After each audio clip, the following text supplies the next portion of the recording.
Hey ladies and gentlemen, Mr. T here as always. I am out in the beautiful wilderness at my local park.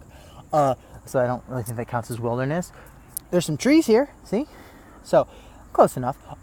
So today we are going to do another lesson of Mobile America. And it's funny because people are walking by looking at me like I'm weird, which I am. But today we're going to talk about eminent domain. And so basically really fast, just to sum up, eminent domain basically means the government has the right to buy your property. And yeah, they have the right to buy your property even if you don't want to sell it. Now, kind of to clear up a few things. Okay, so there's two major things. Okay, two. The government has the right to buy your property without your consent for two reasons. One, to expand airports and build things that are just beneficial to the public good, okay, or even, government buildings and things like that. But they also have the right to buy your property without your consent to build ballparks or, malls or things like that, things that'll generate money and would be overall good for the general welfare of the economy and things like that. Okay, now here's a big key thing.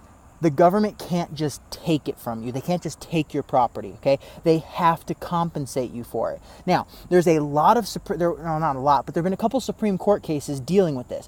There was one Supreme Court case that said they can buy your property to give to another private corporation or private place if they're going to build a ballpark and things like that. An example to that is, I'm from Arizona, okay? D-backs are my home baseball team. Don't really like baseball, though. Football is where it's at. And the Diamondbacks, the team, when they were getting ready to build here, they needed to buy this huge plot of land in the middle of downtown Phoenix, okay?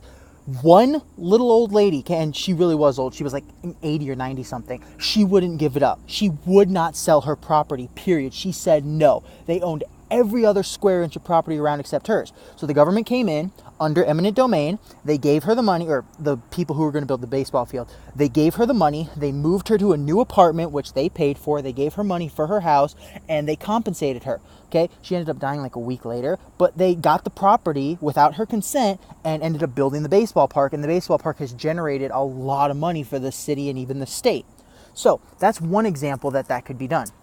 However, the thing is, the Supreme Court on the flip side of that has kind of been silent on what is just compensation. Because under the Fifth Amendment, they can't just take your property unless you commit a crime. So if you don't commit a crime, they can't just take your property, they have to compensate you.